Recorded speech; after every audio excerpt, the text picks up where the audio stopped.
Hi Josh, this is Alan Cockrell with ABC, former hitting coach with the Colorado Rockies and the Seattle Mariners. I want to thank you for coming to our camp.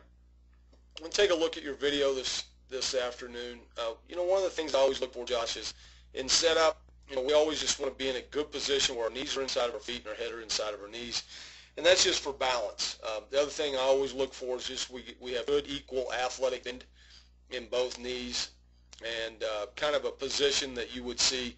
You might guard someone in basketball or maybe a linebacker, but just good athletic bend in the knees, a little bit of bend at the waist, and just knees inside the feet. Just a good, solid athletic position. Okay, the next thing that we go to is we're going to go into the load. All right, and with your load here, you've got some good movement going. We got a nice little cock with the hands. Like to see just a little something going back. Not so much back that this knee works outside his foot. I want this knee to maintain inside this foot, but we really want to try to get as much weight and energy stored up on the inside part of the leg right here as we possibly can. Then as we stride, I'd like to see you, gain a little bit of ground, but going forward with your stride, we want to try to get the head to move with this belt buckle right here. Okay, so when we stride and the foot gets down, I want to see. Okay, here's the foot landing right here. I want to see your head more over your belt buckle, maybe even slightly in front of your belt buckle, and right here your head is just a little bit behind your belt buckle, and that's just kind of sitting back there on that back leg. But it's okay. We want to store energy in here, but we don't want to sit back there. Okay, and when we sit, we have a tendency to want to open up too quick. Okay, now back to the load. Most people are going to land with that stride toe is going to land first. But Josh, it's not until that heel lands and hits the ground am I fully loaded. Okay, so I'm going to run it forward to that point. Okay, now I'm fully loaded. Feet are on the ground. Okay, now I look for some other, some different keys. I want to make sure that my hips are square. I want to make sure that this knee is inside that foot. This knee's starting to get out over that front foot. I want to make sure that it's more inside that foot, more in this area right here. Okay, we got a little bit quick, but this front hip is wanting to leak open just a little bit. And here's the main reason why. The main reason is we kind of set on our back leg, and this front foot, when the heel is planted, because most of our weight is sitting back here on this back side, right back here, we want to open quick because we need to try to generate something going to the ball. So we have got this front stride foot is at 66 degrees. And I would rather see, or we don't want to get our stride foot in more open than 45 degrees. So this would be more where your toe would be in this area right here, as opposed to the 66 degrees. That just opens up your front side, makes it very, very difficult to handle pitches on the outer half of the plate, and it makes it very, very difficult to handle any type of breaking balls. Okay, and the other big thing is just keeping this knee right here, keeping that inside your feet, so that we got a good base and we got good balance. It's almost like your knees are pinching in towards each other, or in like they're pinching together. Okay, now we start our swing. The first move is all the weight that was in here is now going to be moving into the front side. That's the lower half move. This is where our drive comes from. This is our power. So that back knee will drive into his front leg. Again, this knee needs to be inside this foot right here.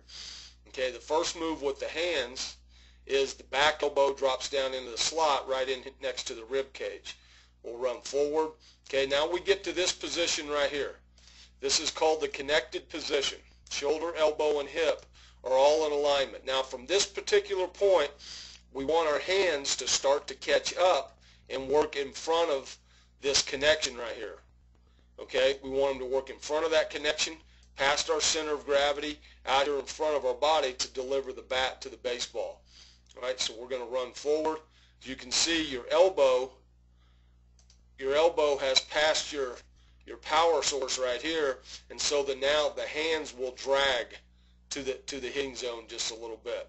Okay, so we're going to run forward, and it's not till now that the hands start to catch up to get out here to the ball. And because they did, we hit this ball, because our hands did drag, we hit this ball on the end of the bat out here.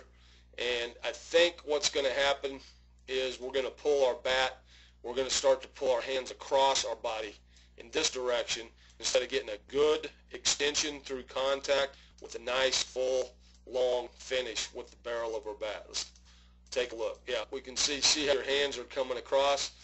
And we want to try to get this extension, and we want to get that past this point right here.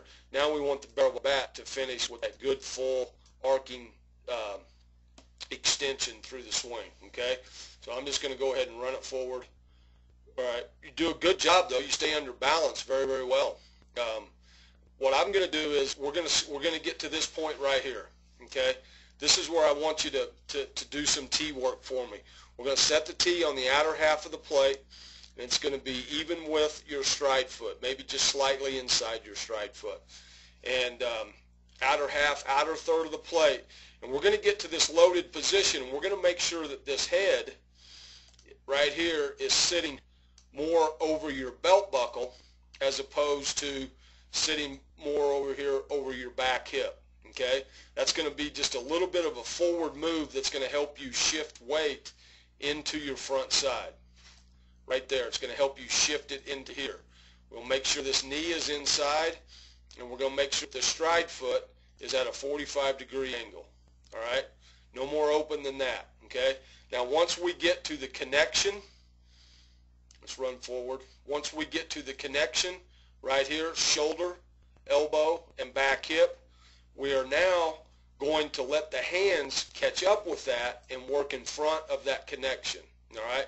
The feeling I want you to have, Josh, is if you were going to skip a rock, a flat rock across the leg, that elbow would drop down, but then the hand would work in front of your power source, which is your back hip, so that you can get extension to release that rock so it skips across the leg. And we don't want the elbow to continue to go forward like this and get in front of this power source, because now we don't have the extension to get maximum bat speed. So the feeling that we want to have with our hands is once we get to this position right here, that position, that's a good position to be in with your hands. We want to have the feeling of skipping a rock so that my hands will now work in front of that connection so I maximize my bat speed. And we're going to stay on the ball by keeping our stride foot at a 45, okay? And we're going to stay on the ball by getting our head out here more over our belt buckle so that we can maximize extension through this ball outer half. If we do this drill in a cage, we'll be driving this ball through the right side of the cage. If we do this drill on the field, we'll be hitting this ball line drives through the second baseman, line drives into right center. But it's just the feel of being able to stay squared up and staying on that and keeping the barrel traveling in the hitting zone just a little bit longer. All right, Josh, I think this is a drill. It's really going to help you. And but I wish you all the luck in the world, and